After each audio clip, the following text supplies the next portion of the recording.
What's going on, everyone? So today is Saturday, September 30th. Tomorrow night is AEW WrestleDream, and there's a lot of buzz about what might be happening on that show. There's a potential surprise or two maybe happening on that show. One of the rumored surprises is Mariah May, who is seen as someone who can become a major star in the United States. May noted on Twitter/X that she has finished up with Stardom. She posted, "Today was my last match. Thank you for everyone. I love Japan. I love Stardom. I love everyone. Don't forget about me. Club Venus is here. Mariah May was here. See you." However, and this could be a swerve. This could be maybe she realized what she may have kind of, spoiled something. Who knows? But anyway, she posted again a follow-up. "I came to Stardom in December with 2 suitcases and the intentions of being here for a few months. I said goodbye to my niece and I told her I'll see you in 3 months. And now I get to go home just in time for her birthday. Stardom is my family. I'll be back because I have unfinished business." Another name that has come up is Mercedes Moné.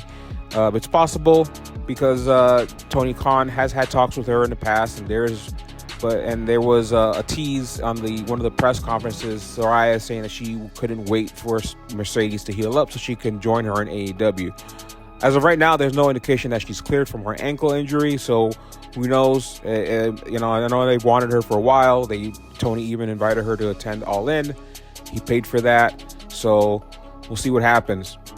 Tony Khan has been talking about a new era being ushered in tomorrow night. There have been rumblings about an announcement about a streaming deal with Max, the former HBO Max, and Khan has stated that he has plans on staying with Warner Brothers Discovery.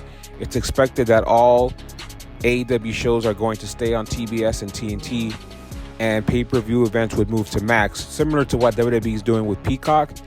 And AEW will get a huge increase with their rights fees, which obviously is a big thing for the company, for the company's future. Again, we don't know if that's going to be announced tomorrow, but that's been talked about.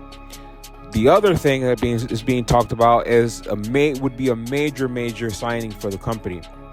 Before I do that, let me run down the card. The 6-man tag team match will be on 0 Hour, Acclaimed versus Billy Gunn. The Acclaimed and Billy Gunn versus Shane Haste, Mickey Nichols, and Bad Dude Tito. Luchasaurus versus Nick Wayne. These are 0 Hour matches. The main card is Bryan Danielson versus Zack Sabre Jr., a dream match that Bryan's wanted for years. Hangman Adam Page versus Swerve Strickland. The AEW Tag Team Championship, FTR defending against Aussie Open. 2-on-1 handicap match, MJF defending alone since Adam Cole is injured. And by the way, he really is injured, so don't expect him to get involved in any way in that match. He's on crutches. He is really getting surgery, for those of you wondering. And that's going to lead into the thing about the major surprise that I mentioned. So MJF is defending against the Righteous, the ROH Tag Team Championship. Chris Jericho, Kenny Omega, Kota Ibushi versus Don Callis family, Konosuke Takeshita, Sammy Guevara, and Will Ospreay. The ROH Championship and NJPW Strong Openweight Championship, Eddie Kingston is defending them against Shibata. The TBS Championship, Chris Statlander defending against Julia Hart. She'll have Brody King in her corner.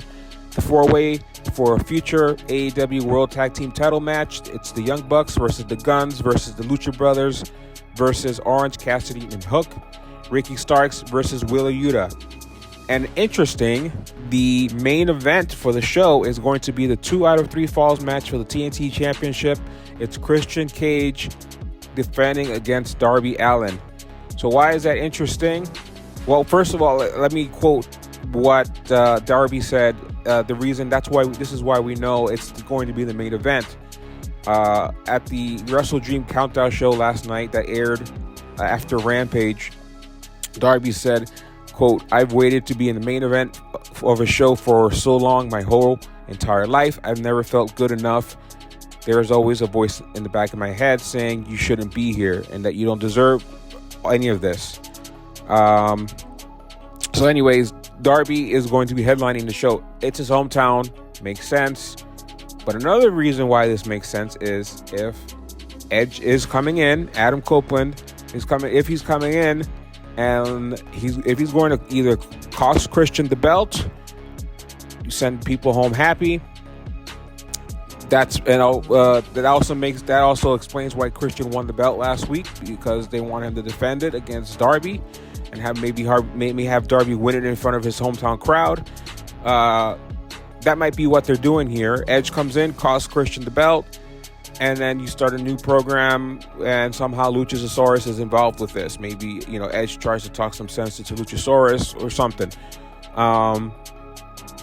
Edge's contract expires today, September 30th. We don't know definitively that he'll be on the show tomorrow night, but people in WWE believe he will be. And again, his contract expires today. How can Tony Khan pull this off if Edge is technically still under contract for a few more hours? It's been done all the time in wrestling. You get a handshake deal, or you can have Edge talk through intermediaries. You could have Edge talk through friends, and then those friends talk to Tony Khan to keep it legal. And then you have Edge sign the contract on the day of the show. He's done that before. I believe Christian and William Regal signed contracts either on the day of the show or just a few days before the show, right after. I think Christian signed it right. Regal signed his deal right as soon as his WWE deal expired, or as soon as he was released, or something like that. Anyways, long story short, for people wondering on social media, how can Edge show up if he's still technically under contract? They can do it. There's various ways to do it. Anyways, all signs point to Edge showing up in AEW at some point. If it's going to happen, tomorrow night would be ideal. If he's going to work with Christian, and Edge has wanted to work with his buddy again, so looks like this could be it. We'll see what happens. Again, Tony's pushing that there's a new era tomorrow being ushered in. Part of this is moving away from that quote cloud that's been hanging over the company, with a lot of negative stories been said about all the CM Punk stuff going on. Hangman Page alluded to the cloud being lifted during his promo last Wednesday on Dynamite. He mentioned something about that. Again, that was seen as a reference to Punk. Now they're looking to move on from all that negativity and move forward. So bringing Edge in, the huge pop could generate some buzz, could help attendance. So we'll see what happens. What do you guys think? Do you guys think Adam Copeland / Edge coming into AEW can help? Can they help ticket sales? Can they help ratings? Do you think this is a big deal? Let us know in the comments. Again, we'll have some coverage of the NXT No Mercy and WrestleDream on the website, wrestlingnews.co. Steve's got more interviews coming up. We have documentaries coming up. And thanks for your support. And don't forget, please subscribe to this channel. We have another giveaway coming up soon. It's going to be the Universal Championship. We're going to be giving away on this channel. Check for that in a few days. Subscribe so you can get alerted when we post that video. Thanks, guys, for the support.